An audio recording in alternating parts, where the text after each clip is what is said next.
Hello, how do humans? Welcome to Rediscover Human Podcasts. Today we're on episode 12, episode 11 last week. If you're on the YouTube, was over on my channel. It was a bit of a monologue. Josh was down in Dartmoor and I wanted to get some things off my chest and clear up. If you've probably seen it by now, the reason I walked down London, down Oxford Street to Parliament and Buckingham Palace with just a mask covering my genitalia. So that was last week's episode. But I think Josh kind of missed out and has a few points of his own and wanted to share. Like it bothered you as well, didn't it? I think it's not. People might think it's just me and I've got some crazy thoughts about it, but everyone of my friends feels equally uneasy and is messaging people in person and online messaging me saying, "Tim, it's gone a bit much." And I think you share similar sentiment, right? Yeah, definitely. I think it's difficult, right? Because everyone seems to be sat in echo chambers at the moment. Like, within the group that we're in, everyone's kind of the same train of thought that they don't understand, or there's not enough efficacy for the masks, for everyone wearing these masks. The jury seems to be out on the science. Like, I've seen videos on both ends of the spectrum. Some people saying, the masks are good, they stop the spread of the virus. There's questions around, what a virus is and how transmittable that is and whether it's created from inside. So whether the mask stops transmission or not may be a moot point. Was there one about, you said the particle size of the virus is smaller? Yeah, and then on the other end of the spectrum, I've seen studies showing that the particle size of the coronavirus is 2 to 3 times smaller than the gaps in I think they're P45 masks, which is the gold standard, the ones you see in everyone walking around in. Yeah. So if that's the case, obviously I don't know this, but I've just seen studies. Yeah. If that's the case, the mask is pointless. Yeah. And then I've seen studies showing that wearing the mask decreases blood oxygen levels, increases blood CO2 levels, which obviously isn't a good thing. In turn, decreases your immunity. And I've also seen information saying that if you contract the virus, and this is all based on, let's just say, for example, you can do it. Then all you're doing is putting this mask on and then you're rebreathing the virus into this almost moist environment where the virus is just going to spread and proliferate, which is just going to make you even more ill. But then on the other end of the spectrum, I saw a video from a doctor the other day who did a few-minute video clip explaining how the mask doesn't increase blood oxygen levels. He looked like he was hooked up to a blood oxygen machine. Obviously there could be some camera trickery going on there, I don't know, but while he was talking, his blood oxygen levels weren't changing at all. He had the mask on. Maybe it doesn't affect, that's fine. Exactly. But I think my point and why what I'm finding so frustrating about this whole situation at the moment is that no one's asking any questions. Everyone's just watching the news, or a lot of people are just watching the news and taking that information as gospel. And, all you have to do is do the smallest bit of research and you realize that the information the news puts out, the information government puts out, and the information that some of these organizations like the World Health Organization puts out is a lot of the time false. And it's changing all the time. It's Simon Bloody says, isn't it? It's do the hokey pokey, your left hand in, your left hand out. Like, they don't know what it's like. So I'm just going to sit back and I'm trusting that we are strong enough humans and that we're wise enough and we take care of our health. And frankly, it's just become quite embarrassing. Like this limp fucking microphone. It's embarrassing, seeing these humans. It's just some that, and I'm not trying to say it's the symbolism of it, and that's the problem. But there is some. It just feels like obedient, silent humans with this muzzle on their face, walking around with just the scared eyes showing, and it's just become sad. It's like our ancestors were wielding swords on battlefields going to war. You think they were worried about some airborne virus because a guy, and this is what we just remembered the source of it the other day, didn't we? We had a little laugh to ourselves, a guy ate a bat in China. A guy ate a bat in China, and they're making us wear muzzles to walk into shops in England, and it's just our ancestors were turning their grave at the embarrassment with how far it's got. And I just wish people would start to look with their eyes and use their heart to understand this, and just imagine, we've just become so weak and frail, and the more we play into that weak and frailness and act afraid, the more we're going to be controlled, and the more we're going to just feed it and become weaker and weaker. And it's at some point you have to stand up as a strong human, feel that child in you that this bothers. Like there's a child in me that it bothers, and I just let that guide me sometimes, because that's your soul. You were way more connected to your soul when you were an unafraid child that had confidence in your body and your ability and your health, and it just got too far for me, and that's why I had to do something. I think the point you make is a really good one about just like trusting your gut on things, right? And just following your intuition. Like you have to do a lot of undoing to be able to get to a place where you can trust that, and we've talked about this before, having your body as a clear vessel. And I think with a lot of the other stuff that goes on in modern society, the bad food, the air pollution, etc., a lot of people don't have a clear vessel, so it's really hard for them to connect with their intuition and discern truth. Exactly. But I spoke to my cousin the other day, and I was actually really, really proud of her, because she's the mother of my 2 goddaughters, and she was asking questions on my family WhatsApp group about mask, where to get a mask from. And I messaged her and I said, look, I haven't been saying my opinion on this because it's really, it can rub people up the wrong way, and I've seen everything that's going on.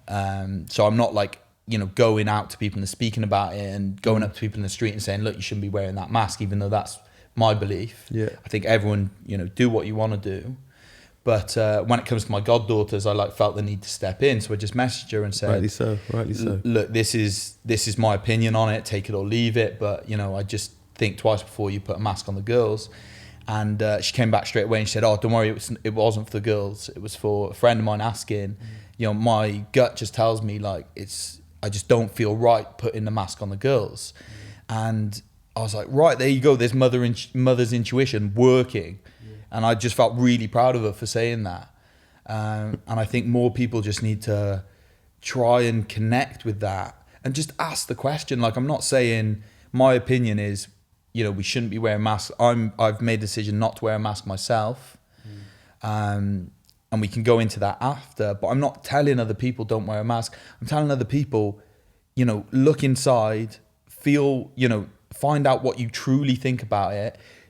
Do some reading, do some research, look at both sides of the story and make a decision, make your mind up, rather than just watching the news and just doing what you're told. Yeah. I think just accepting it and thinking that it's harmless is where the problem starts. People just think, oh, but it's just harmless, it's just this, and it's just this and it's just that, isn't it? And I've said it before, it's just they slowly add things on, build up, and then they'll take one thing away, then they'll add more things on, and it just very quickly, our children won't know the world that we grew up in. Remember when you were a child, I used to have to play, my parents would let me out all day and I'd climb trees in a nearby field all day. And I think we've got to a point now where parents wouldn't let their children, at the age I was 8, 9 years old, playing with my best mate and not seeing my parents for hours. They wouldn't let their children go to the park and play for hours, because we've got just the world's becoming a much darker place. And I just feel sorry for the children coming up. That school's could be, if this carries on and we don't make a stand against it, is going to be a very different place.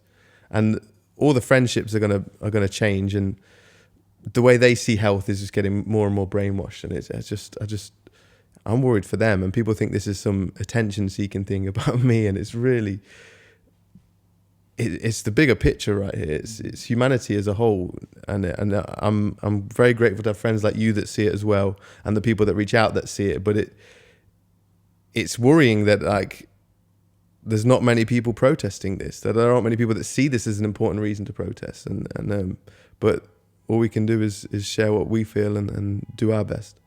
When you talk about it look at it from a purely holistic health standpoint, and you look at, like you said, the interaction of children, kids in the States at the moment aren't going to school. I'm not sure what the situation is in the UK. I know my goddaughters aren't in school at the moment, but when you're growing up, it's so important just to develop as a healthy adult to have those interactions, right?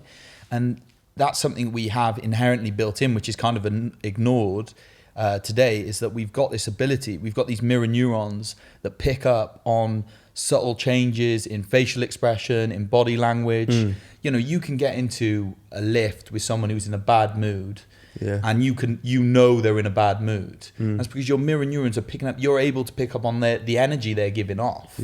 And when everyone's covered in a mask, people aren't even looking at each other in the eye at the moment. Martin told a story the other day, which is it's comical. He went into a shop to buy a coffee, and they had a plastic screen up a hole in the plastic screen. The guy behind the counter was wearing a visor, and then he handed the card machine on a selfie stick through the hole for him to pay for the coffee. It's just crazy. Like, we need human interaction. That is a key, that's a cornerstone of holistic health. Yeah, absolutely. Yeah. We need, it's important that we're speaking to people, we're interacting with people, we're hugging, we're shaking hands. This is all part of human nature, and it's just being stripped away. And there's going to be ramifications of it. Absolutely, there is. Freedom giving up freedom for the sake of safety. It's like, at some point you're giving up living. Like, what's the point of even living if you have to give up what it is to be human and live on this earth? When we're giving all of that up. I think it was Jordan Peterson that told a story, or someone sent it to me, but about at some point at universities, there was a curfew for the females. I think they had to be in by 10 o'clock on the weekday and 12 o'clock on the weekend, but the men could stay out as long as they wanted. And the women protested this. The rule was to protect them from getting raped. Yeah. It gets darker and later, the men get more drunk. There was more cases of rape at those times, so to protect the women, they had a curfew forcing the women, but the women protested eventually and got their freedom. Yeah. And it's like, freedom comes at a cost or a risk. Yeah. But life is a risk, and not living is even greater risk. Yeah. I'm not going to sacrifice that. And like you say, we're covering up our ability to smile at people. You can't have conversations in shop with the shopkeepers anymore and relay your emotions or joy, or you're talking through a mask that can hardly hear what you're saying. It's just because dehumanization is literally what is happening, isn't it? And that just, I need to see some light at the end of the tunnel. Otherwise, I'm just not going to go down without fighting this. Yeah. And I think that's what it comes back to for me. At the end of the day, I've looked at information on both sides.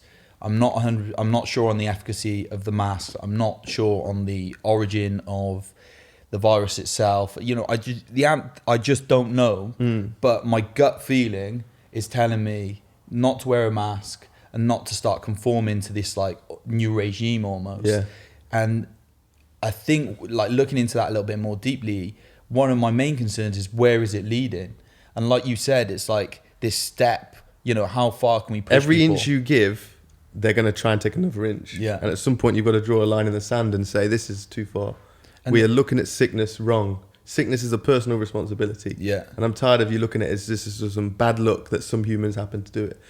How many people are killed with cars every year, and we still allow cars on the road? Mm-hmm. So you allow those people that freedom. You've still got McDonald's open selling fast food, and we know fast food is making people have heart disease and heart attacks and stuff, and you've got alcohol still legal. So you're allowing that stuff and the freedom of that, and that's cool. That's everyone's personal responsibility and choice to eat that stuff. But then it's my personal responsibility and choice to not cover my nose and mouth if I don't want to. Yeah, well, and that's the thing. If you're doing all of those things, if you're, drinking alcohol regularly, you're eating bad food, and I'm not talking about, a treat now and then. I'm talking about people that are chronically abusing their body in this way.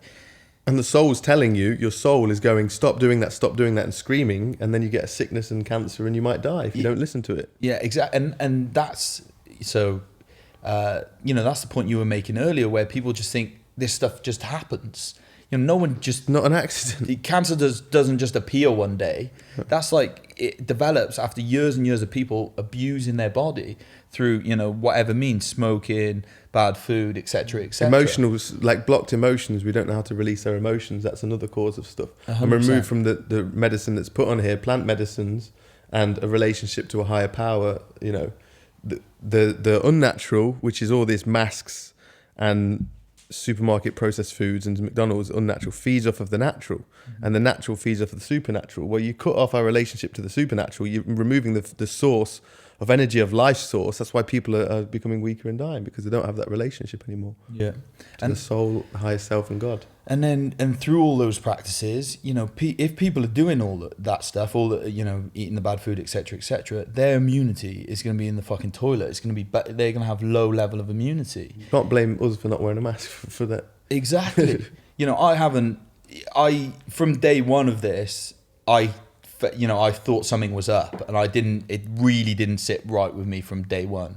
I once worn a mask, and I've gone about my life exactly the same as before, besides the fact, I couldn't go to the gym, and I've been queuing up at supermarkets and stuff like that because I've had to. Yeah. But as much as I could live my life as I did before, I have. I haven't been ill. If I have contracted the coronavirus, it hasn't done anything. Literally, I haven't had one day where I've even felt like a bit ill.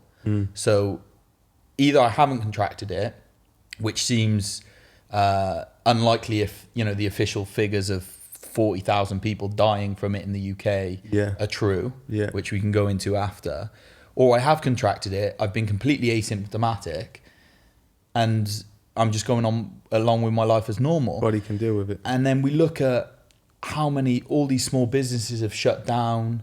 You know, small businesses are going out of business, running out of money because, you know, they've been able to furlough their staff, but all their overheads in terms of like the rent they're paying, etc., that's not gone away. So the money, you know, and like, where's this money coming from that the government's pay, like, well, we're already so much in debt, right? The government and, you know, the Tories trying to swindle money everywhere, and suddenly they go, oh, we'll just furlough everyone and we'll pay 80% of everyone's wage and we'll pay the self-employed people this. Where do people think that money comes from? I think it is just a massive kick up the arse for everyone to go, we need to start growing our own food and vegetables and get that relationship back. So it does feel like, you know, God's bigger plan for the whole thing is this chaos that's happening now is to make us all realize that we can't lean on the system anymore. The system's collapsing. And part of me feels like they're doing these things to make it more and more obvious until the people actually stand up for themselves. Sometimes I think that they're actually just taking the piss until we stand up for ourselves. So at some point we have to stand up for ourselves. We've got to start taking sovereignty over our own health and just our own lives. Like, too many people, and I don't blame people for this at all, because I think the way the schooling system's set up and the way television is, we're programmed from, you know, practically birth now with, you know, you see kids and they're just glued to iPads and all this sort of stuff. And people just become completely sort of pacified, and they all looking out. A lot of people look outside of themselves for the answers. So with health, they just go about living completely unresponsibly in terms of like what they're putting into their body. One day get ill and then just turn to the doctor and be like, fix me. You know, that's how a lot of people live their lives. They are totally disempowered. They don't see it as their responsibility, And it completely is your responsibility. Like, you know, you should only be looking to your health is the most important thing. Like, this earth and our bodies are absolutely incredible. We've got this just like beautiful far beyond playground. what we can conceive. We're ignorant to think that we can like solve it with our own like chemicals and whatever, masks and stuff. It's so much more intelligent than that. Our bodies are 100%. And and you've got these ministers, right, who we were just talking about this earlier, who's that minister for health for Belgium? So Google the Minister for Health for Belgium and the Minister for Health for California. Two ends of the spectrum of not healthy, aren't they? Look like some of the most unhealthy people you've ever seen. And these guys, like, for me, that is your PhD, and Czech talks about it as well. It's like, that tell your doctor to take the shirt off, and like, that's, you know, that really speaks about the health, and people can take that the wrong way, but that's absolutely like, you want to listen to someone who's getting the results you desire. So if someone's healthy, then listen to them. They might know a thing or two about health. And then you've got this doctor, Stella Emanuel, in America. I think Donald Trump's son tweeted a video of her giving this speech outside the White House or somewhere in Washington, saying that she's had 350 COVID patients and she's healed every single one of them with a totally natural or fairly natural remedy of this hydrochloric chloroquine or something. Something like that. I don't know how natural it is, but it seems like a fairly simple solution. They use it for malaria and stuff. Well, and again, this is just another question. And this is being shadow banned, though. This is it seems this and it seems crazy, right? And we've got a case study of something that seems like it's working. Why don't we look into it more? And then on the while they're trying to enforce vaccines, while they're doing trials and putting these vaccines on people. Have you seen that Bill Gates recent interview? No. Where they've trialed all these vaccines, and like 80% of the people that had the trial of the vaccine have got all sorts of crazy, nasty symptoms. Wow. And his just response in the interview is just like he's just struggling for words. Really? And it's like this. They're getting found out, I think, basically. And this is just such an interesting thing to witness. And so it's best just to stay in your sovereignty, take a step back. Socrates, like it's one of the best quotes that just stuck with me from the beginning is know thyself. And the more you know yourself, the more you know others. And this is the thing. People are trying to tell us about this, and they clearly don't know themselves. They don't know their health. They're disempowered. They rely on other people that are experts, but they don't. how can someone tell you like about your knee injury or about your gut problems when they don't know about your emotional history, your childhood upbringing? There's so many things that go into how can make the body sick, and to treat everything the same way is just such a backwards, unintelligent way of treating a system that works as one whole unit, emotional and physical. Well, that's the thing. It's like our system, our human system, and the world are a holistic system, right? Yeah. We work in synergy with each other, and everything within us and within the world works in a holistic nature.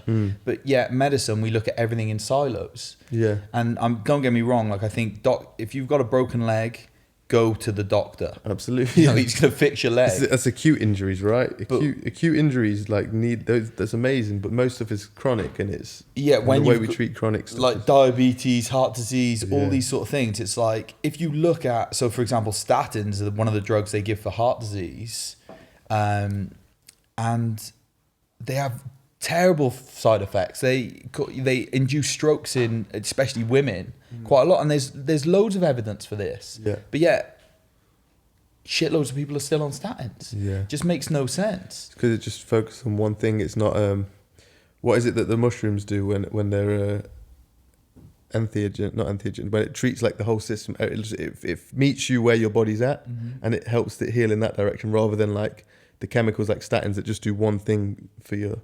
Yeah. I forget the word for it, but yeah, nature's remedies work the whole system as one unit, and it's just not. We're just not looking at it that way anymore. No, and I think it's on. The system is broken. This is the way the medical system looks at things. The political system looks at things. This is their pathway. This is how they treat stuff, and we've seen from history that systems that are in place like that take a long time. Generations, like normally people have to die, pass away, and the next generation have to come through. The old doctors and scientists have to die before the new ones come. Before the system can be changed. So the problem is we've got a lot of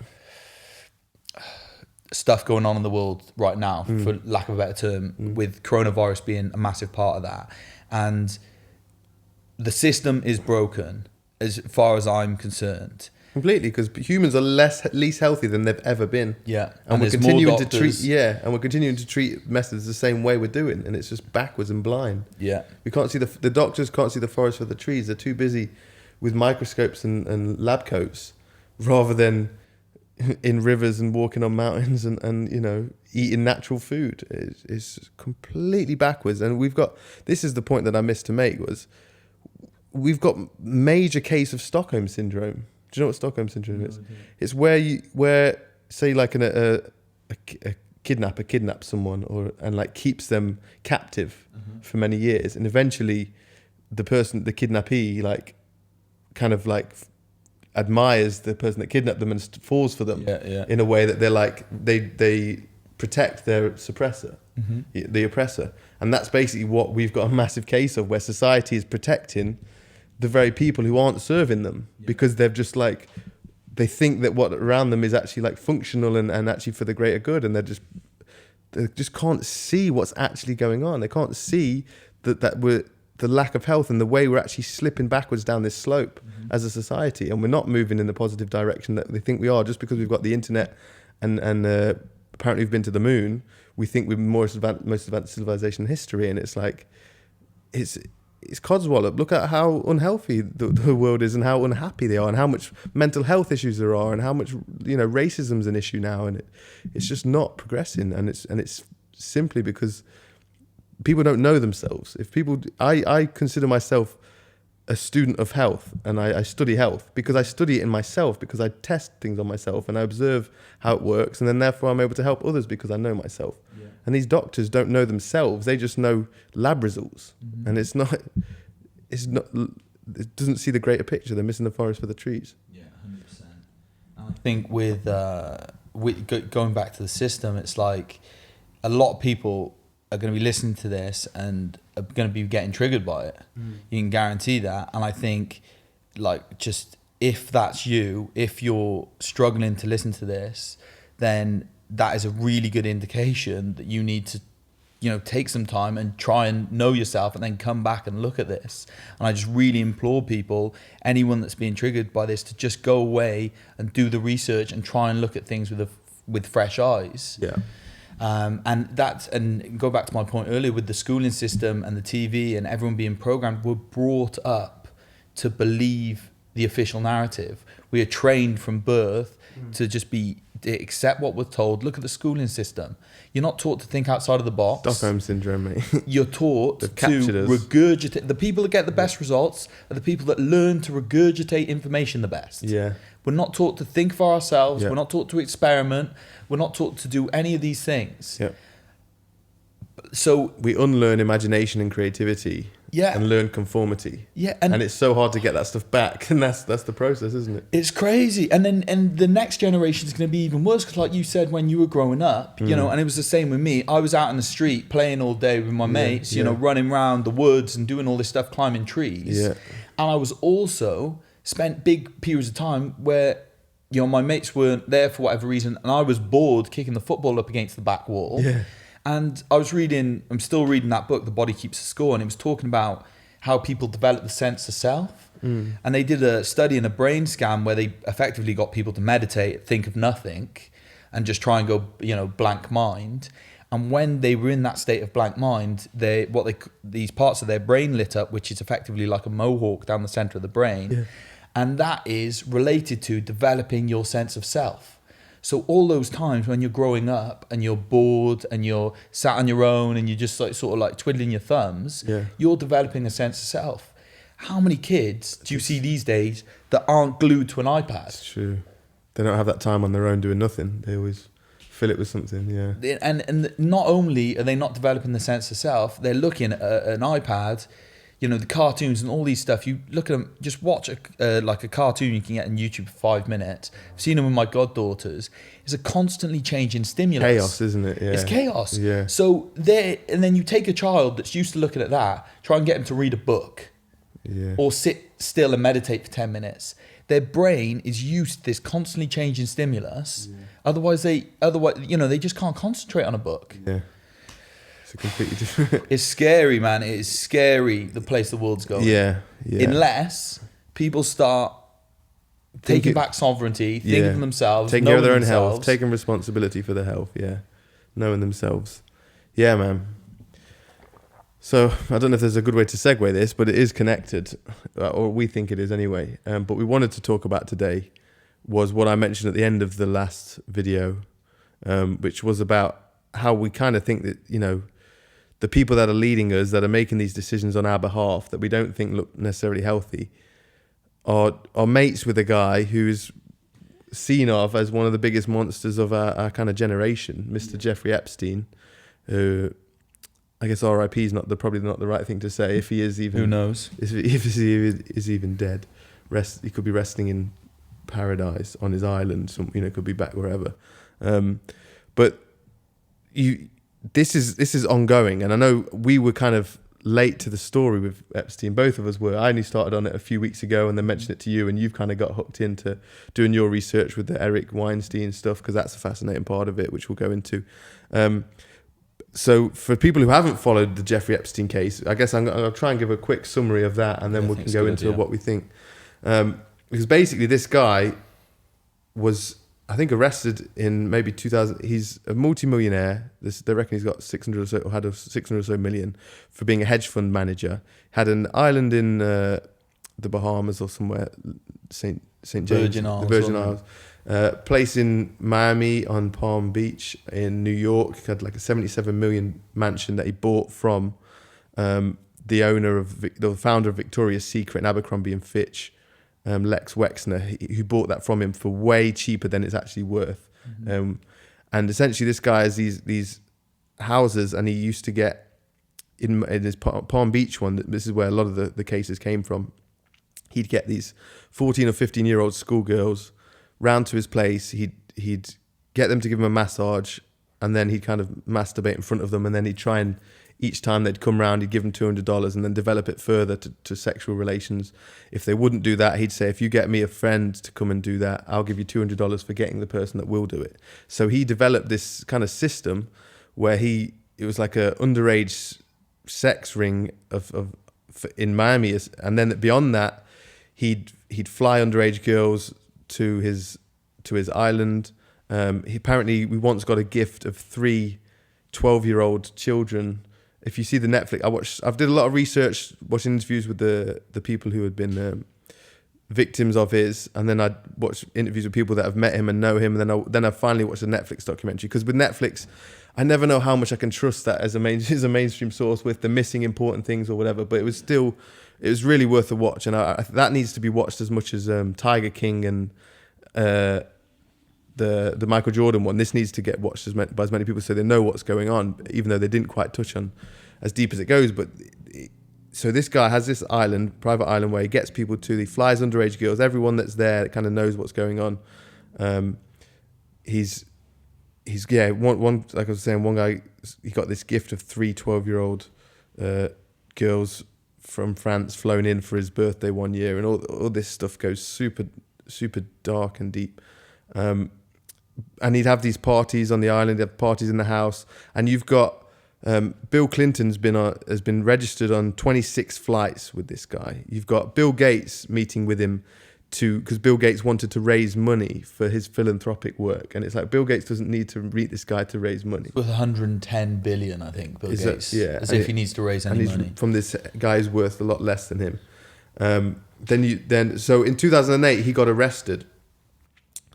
And for those, it took years and years of, I think it was 2008, he finally got arrested, and they finally came to an agreement in court that he would get 13 months in prison, right? And everyone else, his co-conspirators, would be let off. This was part of the deal that he got. So everyone, all of the people that could be tied to him for everything that he's done, this underage prostitution ring that he's building and attached to, everyone else that was involved would have got let off, and this guy only got 13 months, of which he only had to he could spend 12 hours a day outside of prison, 6 days a week. So on Sundays he was in prison the whole time. The rest of the week it was like a cheap motel basically, and he could go to his Palm Beach house, I think, or he'd go to his office for 12 days a week. I think there was sightings. He was allowed to go to his office, right? But there was people saying he was on the beach and all sorts. Yeah, he was always all over anyway. So this is absolutely insane. And then eventually, I think it was last year, when it finally, like, people fought it and said this is ridiculous, he got arrested again, got put in prison for, I think, a 45-year sentence, which really doesn't seem like enough for what's gone on. And then he ended up supposedly hanging himself in prison, of which Jeffrey Epstein's brother paid a coroner, who's the person that looks at the dead body. I forget the name. Coroner, yeah. To paid for him to do his own analysis, and which found that there was 3 breaks of the bone in his neck, which the guy had never seen in his life on anyone that had hung themselves. That's much more a mark of someone actually strangling him, if it was even his neck bones that was there. If he's still, we don't know. This is why everyone that was kind of popular, that's all I ever heard of Epstein was Epstein didn't kill himself. That was kind of the joke going around, right? And only now, having followed that story and realizing how deep it goes, how it ties him in to Bill Clinton, who is the former, and everyone knows it, but why don't we reflect on this? It's a former president, the former leader of the most powerful country in the world. You've got Bill Gates, one of the richest men in the world, who's talking about the vaccines, who won't vaccine his own children. You've got Ehud Barak, the former prime minister of Israel, the most powerful country in the Middle East, probably. Then you've got the Prince Andrew, and I know I mentioned this in the last one, but this is so important that people look at these people that have been spent days and days and with this guy at his place in it, where this is the stuff that's going on. And so Epstein's dead, but Ghislane Maxwell has been arrested. She is currently in they've been talks with her in America. The government's got her.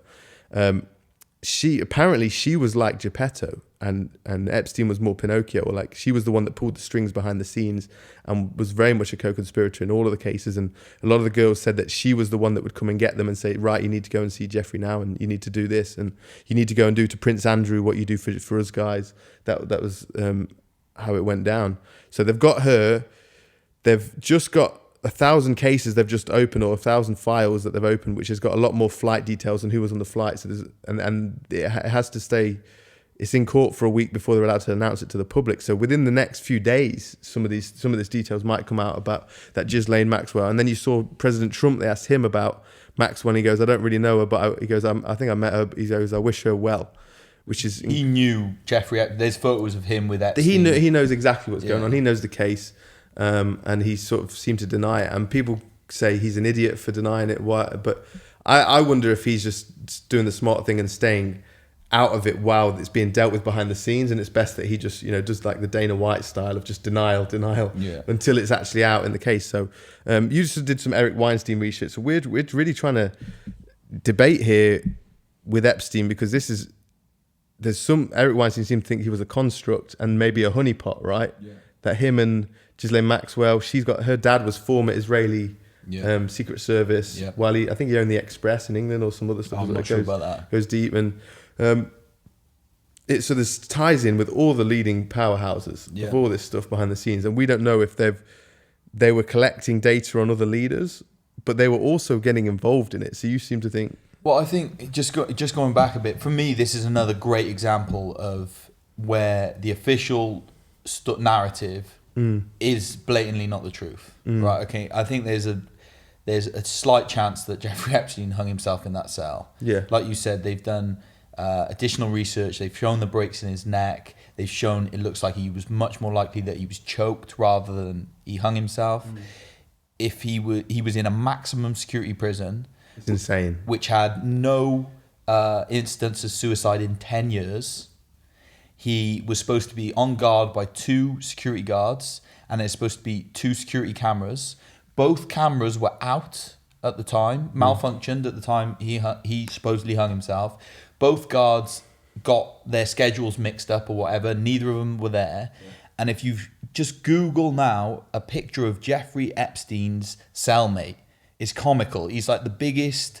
So he looks like someone off Jersey Shore. He's just like this. Beyond that, and he's like James Colossal Thompson or whatever. It's a joke. It's honestly it's ridiculous. And then when you hear about all the stuff that he was sort of tied into, so he said he felt like he was untouchable because he had video cameras in every room. So he had every leader that had done stuff with any girl or boy, whatever it was, underage. He had information on them so that he felt safe because of that. And then now. They might have picked him off.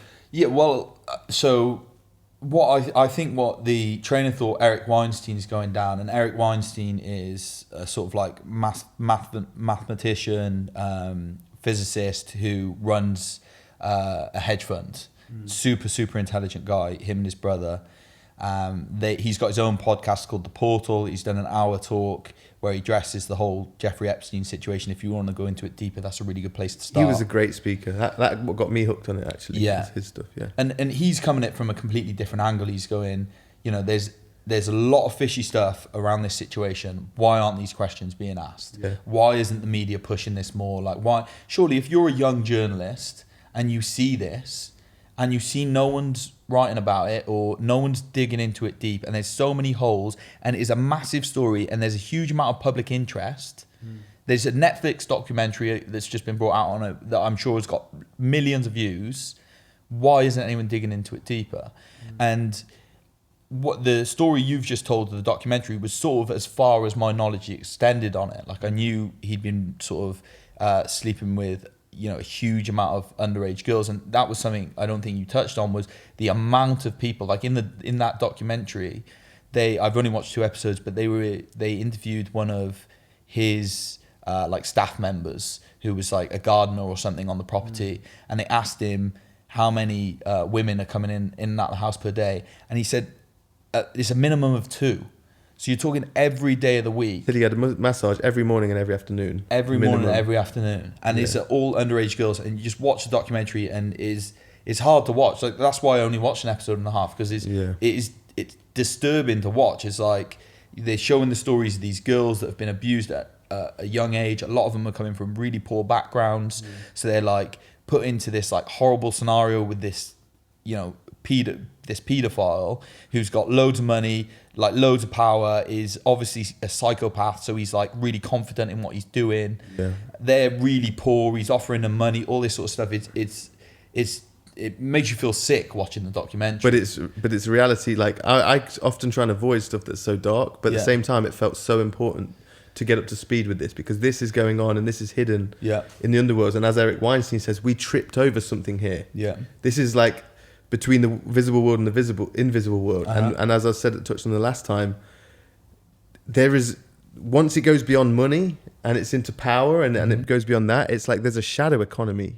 That we think the economy is just money and business, and it's like there's a shadow economy which is providing other people with taboo events that they won't be able to access otherwise. And Epstein was a guy that could provide these things for other rich businessmen, and this is potentially how he got the money he got, the wealth he got, the deals he got of buying the house on a sweetheart deal for super cheap from Lex Wexner, and all these relationships. And he had stuff over these guys. He gave them stuff, but he also made sure he could blackmail them so that they couldn't reveal anything. And it's what names are going to come out, and what names, like, why do we need to wait till 20 years time when it's, Jimmy Savile, we find out 20 years later? If you just got your eyes open now, it seems, it's not obvious till it's obvious. It's never obvious till it is it? And it's like, unless you take Pastor's prologue and you start to go, okay, well, these are the people of the past that have been tied in. Who's involved in it now? And what are they benefiting from us being obedient, silent puppies to them? Yeah. And I think, so just to give a little bit more background on Jeffrey Epstein, he started out as a university lecturer, and then all of a sudden... Which was, by the way, he lied his way into that job. He lied his way into that job, and he lied his way into a job which was in a financial institution. I think he was a trader or something like that. Yeah. And then he gets put into a position where he is running Lex Lexner, who's the owner of... Wexner, yeah. Wex Lexner. Victoria's Secret. Which is already a shady name for me, Victoria's Secret, right? Yeah. Like, that's just, like, what's the secret? Like, that she's underage? Yeah. And then the flight, Lolita's... Lolita... the aircraft, they called it Lolita Airways or whatever. Yeah. That's named after a film. Okay. It's like a black and white film where there was like a professor that was attracted to an underage student or something, and her name was Lolita. And so it's kind of like the joke that they call it Lolita Airways or Lolita Express, which, all these people, Bill Clinton and them had flown on. Yeah. 26 times they've flown together, yeah. So, and then he takes over Wex Lexner's investment fund. Or he's running his like asset management company effectively, and there are no official records of any trades going on with that company. Yeah. So this guy has amassed, I think the official numbers was his net worth was $600 million. So he's worth $600 million running this hedge fund for this billionaire, but there's no records of any trading. So for me, that's like a massive red flag already. Why aren't there any records of this? Yeah. And then the angle Eric Weinstein comes from, which is when I heard that was what really piqued my interest. And then I've dived back into this head first, looking into it, is he reckons that Eric Weinstein was a construct. He reckons Epstein was a construct, sorry. So what he means by that is he's basically a plant, an actor almost, that's been put into this position to gather information on high-flying business executives, scientists, government officials, politicians, government officials, probably celebrities as well. Yeah, you see Kevin Spacey flying with him. Yeah, Kevin Spacey. There's a bunch of top flying celebrities that are apparently in Epstein's Black Book, which is like this book of all the people that went to his island. Yeah, which not everyone, there are plenty of cases, like I think I seen Chris Rock on a flight. They went on a flight to Africa, and the girl who was one of the victims said like nothing happened in that trip to Africa, and she thought everything was fine after that. And then next minute she's back here, and it's Prince Andrew and this and that. But there are celebrities that I'm sure he hung out with that are completely like, not everyone that hung out with him is guilty of doing this stuff. We're not trying to say that. 100% agree. And I think that's kind of part of the genius of it, right? Is that you run an operation which is, it's got one foot in the dark and one foot in the light, and then that confuses the situation. So he amassed all this wealth from like a suspect means, and then he has these things where he's got like private jets, an island, etc., etc. And what Eric Weinstein explained, which is something I wasn't aware of, is that he had more stuff than someone with $600 million should have. That was that's the 9 figures. He said he lived like someone with 11 figures. Yeah. Which I guess he had power over, other people's like bank accounts, money. Like, let's say they asked him if he had a sexual relationship with Lex Wexner, but I don't know if they were trying to just get him riled up in the interview room. He was just pleading the fifth for every question they asked him. Oh, really? And they asked him if he was sexually abused as a child, and he just pleaded the fifth. Which I don't know if that says it. You can't really read into it, but it's just, when you hear these stories, you're like, often people act like that, have had something happen to them that triggers it to. Yeah, well, it sounds like from people that have talked to, met with him, that he was like a really unusual character in that he was like really charismatic, confident, very confident, very intelligent, but like also thought he was almost like above the law. Like none of this stuff applied to him. And I think obviously he went to jail, like you said, for however many months, was it 13 months? The first time he went to jail. Yeah. And on child sex trafficking and paedophilia and all this sort of stuff. And it was like intent to paedophile. It wasn't that, or intent to traffic, or prostitution. Yeah. But I don't think it was actually for the actions. He got away with it anyway. Yeah. Okay, but it's like, you're a normal person, right? Say that's not a normal person, but say someone's done that. Yeah. You'd expect them to come out of prison with their tail between their legs, right? They would kind of. That's got to make you look at and think, right, what I'm doing is wrong. And he, by all accounts, just came out of prison and just carried on where he left off. So it's got to make you think that he's got like some sort of psychological, he's a bit psychopathic or something. Narcissistic or whatever. Yeah, it's crazy, man. I had a friend at school, I played football with, called Ben Annable, who I think he ended up getting a 5-year prison sentence. He was like a piano teacher, and he ended up having sexual relations with a girl that was a student of his that was maybe 17, maybe 18, maybe 7, must have been under 18. She was over 16, so she was over legal age. Yeah. But because he was in a position of authority teaching her, he ended up going to prison. And I think like for him to get that many years for one incident, which is really still, I think that's a bit rough for him. It's it's tough. And then this guy's getting 13 months for like hundreds of cases of getting these underage girls in Miami, and then encouraging them to go and get other girls. And then that's just the Miami side of it. That's not, what went on the island. There was a really interesting video I watched, which was someone who claimed to work for Epstein, and it was posted on 4chan. So you can, you take it with a grain of salt, but it seemed to tie in with all the other stuff and some of the stuff he did, and the odd conversation he had with Epstein, who said, do you understand hedonism? Like, was asking him stuff like that. And he'd see, like, on the island, they'd have these parties and someone would wear like a bull head. And whoever wore the bull head was in charge of the party the whole time and could control get anyone to do anything. And it was like you had to stay, like he could get, it just goes dark, but you could get like any of the staff to do anything to you and stuff like that. And it's like you just had to stay out the guy's way. But then it's just some of the stories you hear from people, and it's just it kind of makes you ask the question, right? So in that example you just gave, so he gets a 30-month prison sentence for doing something which is, horrific. And why is the prison sentence so light?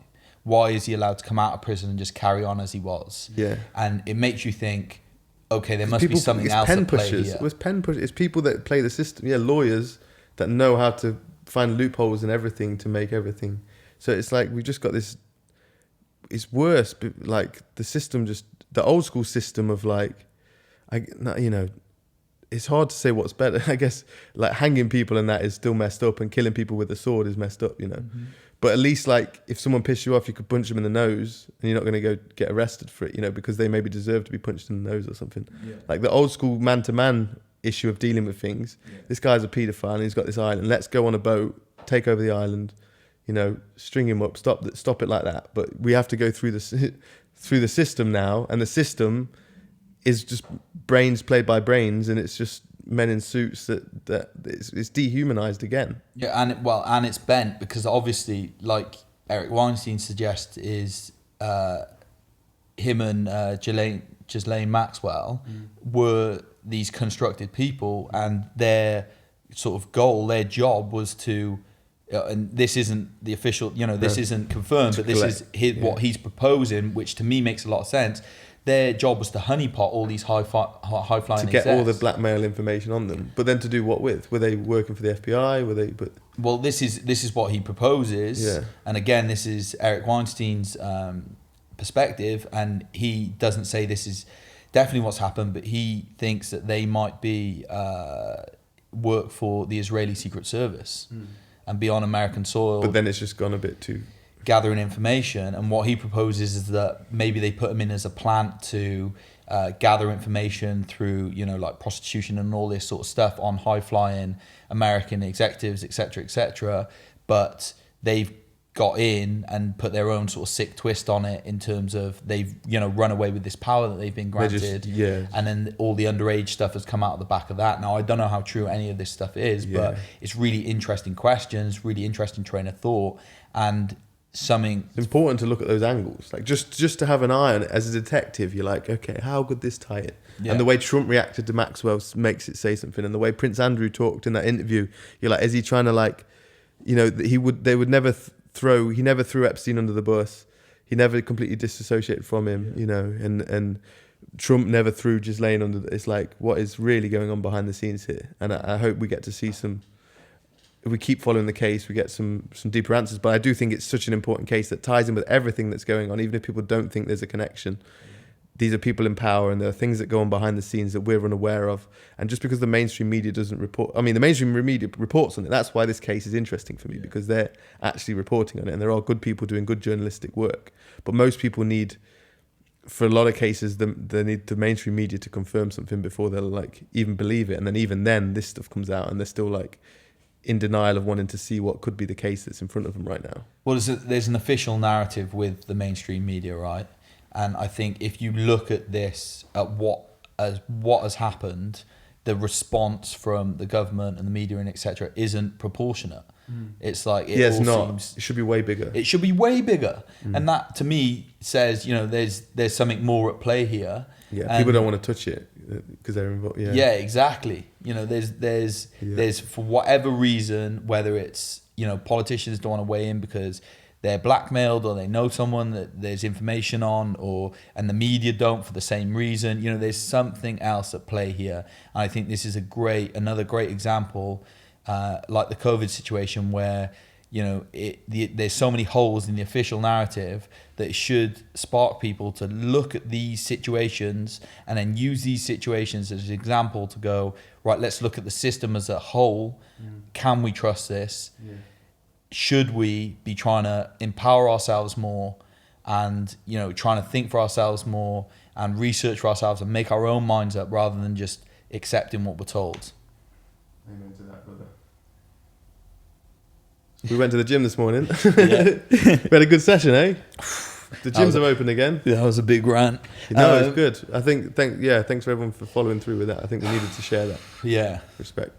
Man, back in the gym today. You went Monday, didn't you, as well? Yeah, went Monday.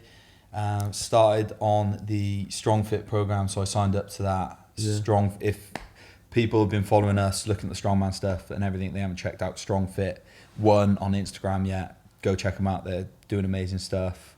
Yeah. It's the place that Tim went to for the seminar. You're in the session. We did one today. I took it easy after a bit of a trip a few days ago. Taking it easy. I hit a bench press PR randomly. Yeah, well, I think that just shows that all this stuff we've been doing during the lockdown, all the strongman stuff, all the stability, like you say, is having the what the heck effect. Yeah. I've never really benched and never. Yeah. So I joined your gym and we're doing that. Anything else going on? I've been running. I ran 30k last week. You've been running. You ran yesterday. Nose breathing the whole way. Yeah. Well, about 3/4 of the way. 3/4. Yeah. But yeah, feeling good. Running's feeling better all the time. I'm really focusing on trying to keep just stay nose breathing and focus on that like pulsar technique where you're sort of hitting the ground at the same time. Speaking of pulsers, I got 20 pulsers from WEC Method. They sent me. So I'm going to be a UK distributor for anyone that knows about the double down pulsers that WEC Method sell. Within the next week, I'll have them on humantimothy.co.uk to sell. Just wanted to say that real quick. Because the pulsers are cool, eh? Yeah, they're so good. Yeah. What else we're going to touch on? UFC, you've got Khabib Gaethje's announced. A bit away, but at least it's got a date. Yeah. October. I think Gaethje, Khabib's been through it. He'll either channel that energy and be more of a beast than ever, or Gaethje's got a lucky timing on that. RIP to Khabib's dad. Every time Khabib fights, I get excited. I'm like, Dustin Poirier's the guy that can do it. McGregor's the guy who can do it. Gaethje's the guy. And it just every time Khabib just Khabibs them. Yeah, people say they're more excited for Gaethje Khabib than Ferguson Khabib, which I don't feel that, but I am now that I know Gaethje beats Ferguson. I'm more excited. But before Ferguson had lost to Gaethje, that fight was more exciting. But who knows? You probably got to do Ferguson Poirier, haven't you? Like that would be a good fight. Yeah, a great fight if Conor doesn't step back up.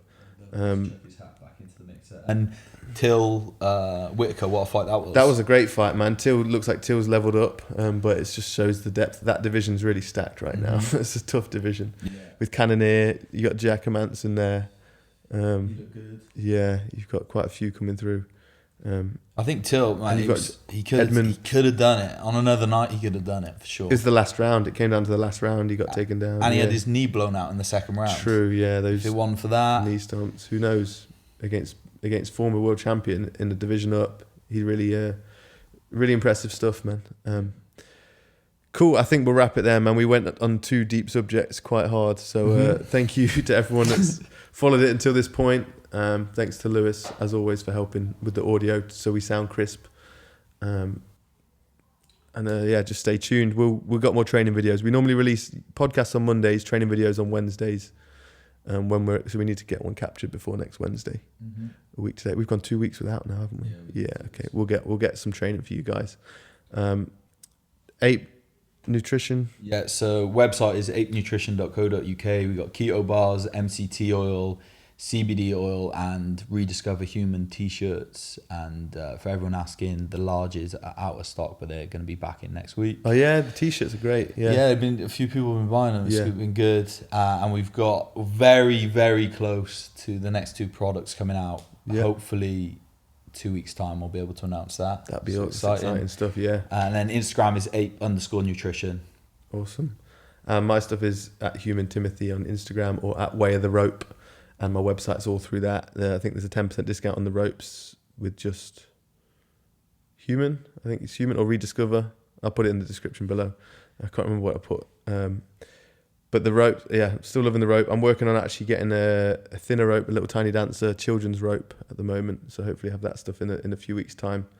And we're still swimming quite often. We were in Dartmoor the other day, weren't we? That was such a nice... Really good spot. Took a little medium dose, didn't we?